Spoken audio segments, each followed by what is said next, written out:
read that Mailer book, no? मेरे 2 kilo के हाथ में जाते हैं।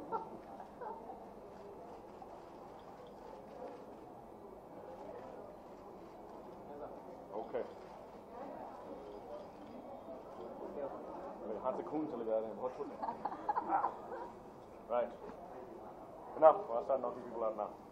तो सोच रहे हैं कि उनकी ज़िंदगी में जो समस्याएं आई हैं उनके आगे बढ़ नहीं सकते, लेकिन एक दूसरे के साथ एक दूसरे की मदद करके वो एक दूसरे को बेहतर बनाते हैं।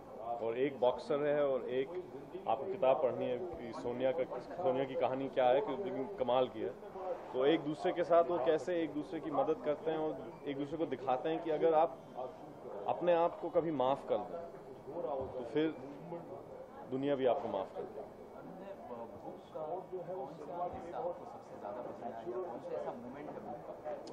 मैंने वो पढ़ा था जब करण 4 साल बीत चुके हैं जब उसके बैन के बाद, और वो अब बॉक्सिंग के हिसाब से तो थोड़ा बुढ़ा हो गया। अभी 30 साल के जब हो जाते हैं तो फिर मतलब सब लोग 17-18 साल के हैं, फिट हैं, जवान हैं, तो अब बुढ़ा हो गया।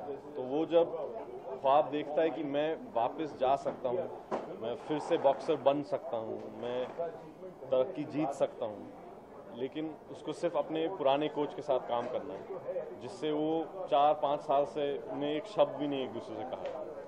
तो जब पहली बार उसके जिम में रात को छुप के जाता है, बस खड़े होने के लिए और महसूस करने के लिए जहाँ पे वो पला बड़ा है, तो उसके दिमाग में जो कुछ चलता है वो मेरा फेवरेट पार्ट है।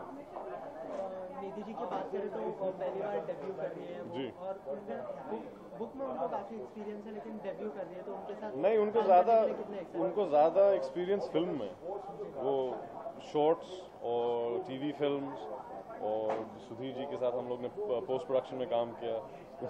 उनकी एक्चुअली स्पेशलिटी फिल्म है। अभी वो लिखते लिखते उन्होंने एक नॉवल लिख दी, तो क्योंकि वो कमाल की लड़की हैं तो हो चुका, लेकिन उनका फिल्म के बारे में उनको कोई कुछ नहीं सिखा सकता। फिजिकली बदलना पड़ेगा पूरा शरीर, मतलब जैसे हैं वैसे तो बॉक्सिंग नहीं कर सकते, क्योंकि वो शरीर अलग टाइप का होता है, उसका फंक्शन अलग है, उसका स्टैमिना अलग है, जहाँ मसल ग्रुप्स हैं वो अलग हैं, सब हाथ का है, वो तो सब यहाँ का कुछ है ही नहीं। तो ट्रेनिंग तो बहुत करनी पड़ेगी, मेहनत तो बहुत करनी पड़ेगी, लेकिन खुशी से करेंगे और खून पसीना के साथ करेंगे, वो तो आप चिंता मत करें। Thank you so much. Thank you.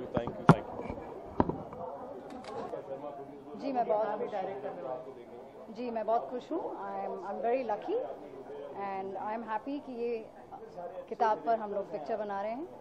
बहुत 4 या 5 सालों से इसकी किताब की लिखाई जारी है, तो अब इस पर हम बहुत खुश हैं कि हम इस पर पिक्चर बना रहे हैं। सारी करेक्ट एनर्जीज पिक्चर के पीछे हैं।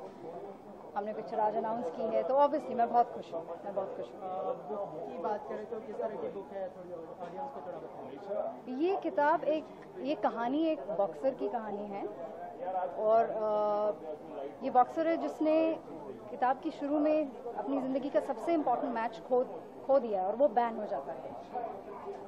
और उसके बाद पूरी किताब में उसकी जर्नी है to come back, so he needs to make that journey for hope and resurrection. तो पर उसका एक डीमन है, एक बचपन का एक सीक्रेट है, and he has to come to terms, he has to come to overcome that secret and that demon. तो इसलिए उसको कहते हैं डांसिंग विद डीमन, क्योंकि जो बॉक्सिंग रिंग के अंदर जो 2 फाइटर्स जब लड़ते हैं तो वो थोड़ा बहुत एक डांस की तरह है। अगर आप ध्यान से बॉक्सिंग की फाइट देखें तो थोड़ा बहुत डांस की तरह है, बस फ़र्क ये है कि वो जो 2 डांसर्स हैं वो डांस करने के बजाय एक दूसरे को मार रहे हैं, पर उसमें उसका रिदम और उसका पेस एक डांस की तरह है। So that's why the book was called dancing with demons. और वो जो डीमन है वो उनकी जो अंदर की एक जो उनकी लिमिटेशन है, वो लिमिटेशन को जब तक उस लिमिटेशन को फाइट नहीं करेंगे वो चैंपियन नहीं बन सकते। So he must vanquish his demon to fulfill his destiny. So that is Dancing with Demons. Thank you so much. You're most welcome. Thank you. सबसे पहले आपकी एक खास बात जानना चाहूँगा, क्या खास बात लगी आपको कि आपने फिल्म बनाने का फैसला किया? मैंने नहीं बनाया, वही बना रही है। फिल्म बनेगी इस पे या अनाउंस कर रहा हूँ मैं। और जो भी मैं सुझाव दे सकता हूँ एडवाइजरी कैपेसिटी में रह सकता हूँ मैं रहूँगा, क्योंकि निधि मेरे साथ काम किया है, मुझे बहुत टैलेंटेड इंडिविजुअल है वो।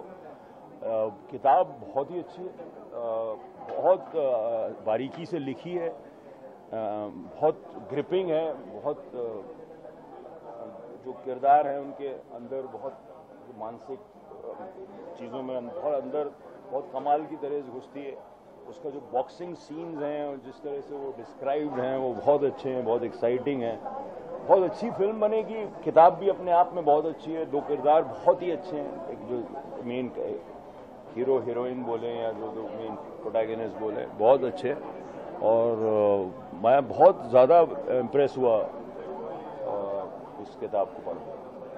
ये तो बुक की बात, लेकिन बुक को जो है बड़े पर्दे पर उतारना कहीं ना कहीं काफ़ी मुश्किल होता है, तो उसके लिए क्या कहना चाहिए? नहीं, किताब लिखना भी उतनी मुश्किल होता है, बट बड़े पर्दे पे उतारने में अपने चैलेंजेस होते हैं और वो उसको आता है, वो ट्रेंड है। मेरे साथ काम कर चुकी है, बहुत टैलेंटेड लड़की है, उसको सिनेमा आता है। ऐसे ही नहीं बना रही है क्योंकि मौका मिल रहा है, बल्कि उसको फिल्म बनानी आती है, तो वो मीडियम से उसमें उतना इन्वॉल्वमेंट है, वो स्क्रीन प्ले भी लिखना आता है उसको। तो अब वो किताब से स्क्रीन प्ले जब लिखेगी तो उसमें भी एक जो उसका तब्दीली होगी उसमें वो भी इंटरेस्टिंग होगी, वो पढ़ना चाहूँगा मैं। और मेरे ख्याल से बहुत अच्छी फिल्म बनाएंगे। और जो कास्टिंग उसने की अरुणोदय की वो बहुत अच्छी है। वो बॉक्सर का जो एक स्पोर्ट्समैन का जो एक पार्ट है वो बहुत सूट करता है उसको।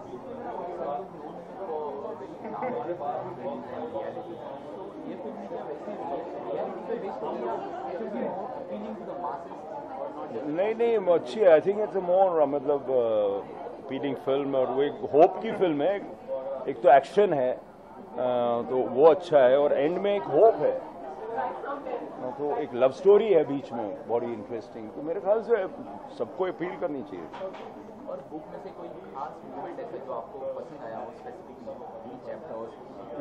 अब मैं ऐसे पढ़ता नहीं हूँ, लेकिन मतलब वो जो किरदार उनका है, जो वो लड़ाई हारता है, जिस तरह से वो डिस्क्राइब्ड है उसका मोमेंट, जो पूरी फाइट्स हैं, जो उनका डिस्क्रिप्शन है, डिटेल्स की जो डिटेल है वो बड़ी कमाल है। उसके मानसिक दिमाग में क्या चल रहा है, जो वो लाइट एक भारी लड़ाई चल रही है, एक अंदर उस बॉक्सर के दिमाग में क्या हो रहा है, बहुत अच्छे से डिस्क्राइब है, बहुत अच्छा। ये फिल्म तो आप डायरेक्ट नहीं कर रहे हो, लेकिन इसके बाद कौन सी फिल्म पे आप काम आपका? मैं मेरे बारे में थोड़ी ना है यार, मैं तो अलग काम करता हूँ। मैं तो और देवदास बना रहा हूँ, और बन चुकी है आधी से 90% फिल्म बन गई है। मेरा 10 दिन का शेड्यूल है दिल्ली में, मैं तो वो बना रहा हूँ।